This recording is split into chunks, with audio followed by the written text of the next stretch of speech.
A brief history of the zombie. I made the point yesterday about apocalypse as philosophy, saying when we take away the world, we get to a zombie figure one way or another. That there's this slimy thing that persists past its own life in this in between state between life and unalive, uh, and that we stand against it. That's a structural thing for humanity, how we're psychically built. And I made my own entry into the zombie genre with where we've made it dark. So that's the latest entry. But I wanted to start with Romero and what the zombie is and how it's gotten to this point today. With Romero, we start with the idea of a zombie as something that eats us and can't be put down through conventional means. And this is the thing that gets us to different levels of social antagonism. So with Night, we are locked in a cabin, and it's a very close fight for survival, and that brings us to the. It's not a ways in which we can't trust each other in this sort of we're all out to get each other sort of a sense, but the vulnerability inherent to needing to trust each other, and how that's undoing, and how that leads us to violence, exposes us, etc. And that brings us in Night to confronting racism. And this persists with Dawn and Day. With Dawn, we get society falling away, and we see how characters have to flail in this world without a way things should be. So it's not just the harrowing aspects of the zombie, even though they're all trapped in the mall and fighting for their lives constantly. We're getting to the ways in which we're grasping at the world ourselves. With Day, we've gone forward in time and the world's fallen away, and we get this struggle for defining what we are, what is it we're doing actually, and we also get the struggle of confronting the zombie as something with its own life in a Frankenstein sense, in as a monster, a genuine monster that we have to learn to live alongside. So Romero really sets the philosophical tone for what a zombie is. Like we're getting to social antagonism. We're getting to this, this persistence of a thing that we can't get away from and have to live alongside in this undoing open way. So the main reaction we get to Romero's zombie is falling into the fun of the zombie itself. So we get comedy in different forms. We get Return of the Living Unalive, where characters are off the rails and causing their own problems, and this fun gets squashed by the big other government figure, which is a stupid figure. Pointedly, it doesn't know what it's doing. It bombs things.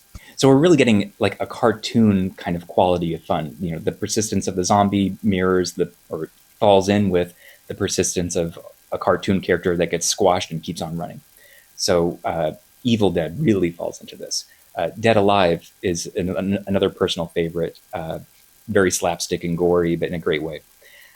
Thriller, clear example. We're dancing along with the zombie. We're learning to do the zombie dance.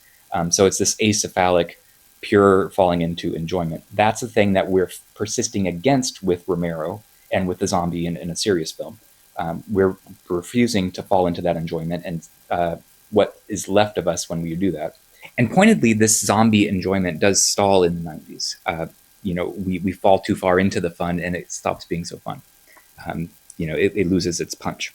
Resident Evil shows up, and it very clearly is not a zombie film in the real sense. It's not engaging its zombie figure. It's a struggle against an AI. So the AI comes in to replace the zombie as the threat that we're struggling with.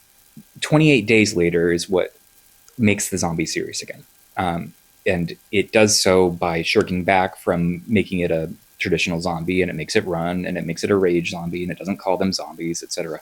And so it starts this idea that to still stay with the zombie, we have to change its name and change its rules a little bit. So this revitalizes the zombie. We get a remake of Dawn of the Living Unalive with the mall scene again, done with early 2000s action. And we get comedies that also reclaim the zombie too. So you get both sides again. You get Shaun of the Living Unalive and you get Zombieland. And both of those are nicely satirical and a bit more thoughtful than the earlier stuff.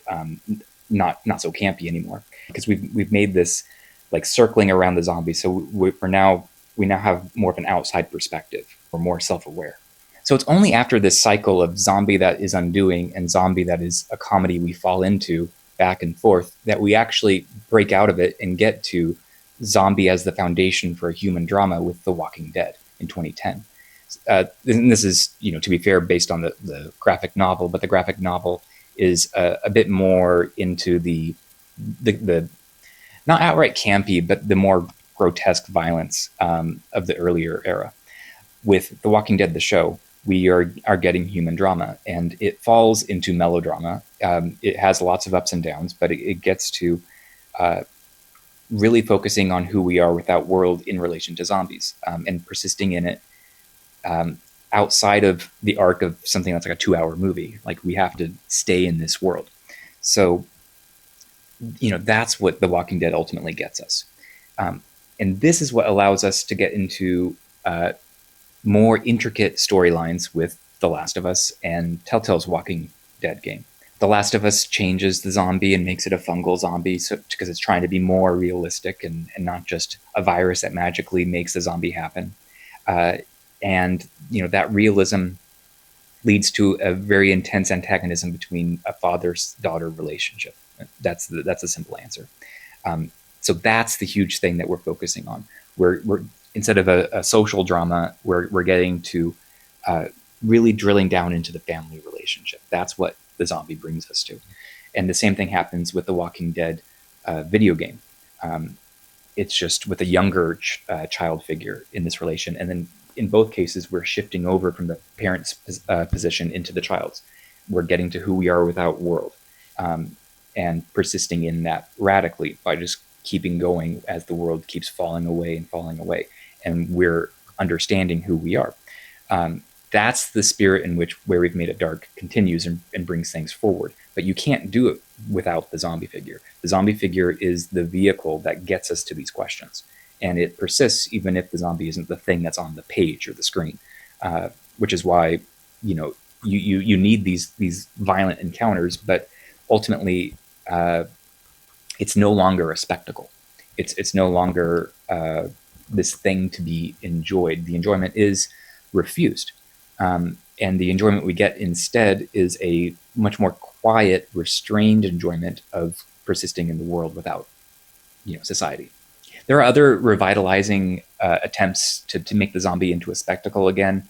The film for World War Z has a, zombie onslaught. Black Summer tries to have it both ways by making the zombie this, over-the-top, oppressive force in the midst of the human struggle, and always, keeping the intense pressure on of human struggle, kind of falling apart at the seams as it does so. But it is an interesting show.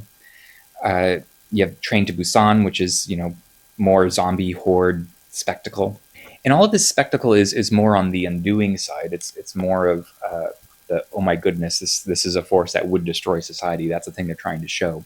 Really, we're getting to like zombie as catastrophe. Then it's as a stand-in for climate change, in particular. We're trying to truly realize the extent to which a zombie would genuinely end the world. That's fine. It's more of a make you gasp kind of moment, and it doesn't really get to who we are without world. It's just kind of there to shock you and take your breath away. There's so much more to say, but this is really the arc to keep in mind. We get the core of the zombie with Romero. We fall into silly enjoyment. We take a step back from that enjoyment because it's too much, and we take the threat seriously again with 28 Days Later. We fall into a new type of silly relation by quipping at things, basically, with the 2010s. And then we get to this need to live alongside the zombie in a world that's undone. That's the thing that we are kind of given by this trajectory, and that's where we still are. That's the thing that we have to hold on to. This zombie figure is still there, but it's no longer this spectacle that's off the rails, out of control. So the charge of the zombie today is to find a way to live without world alongside a zombie figure. Otherwise, it is a breathtaking climate catastrophe, which kind of short circuits you and prevents you from finding this way to live forward. But it's really the latter where things are interesting.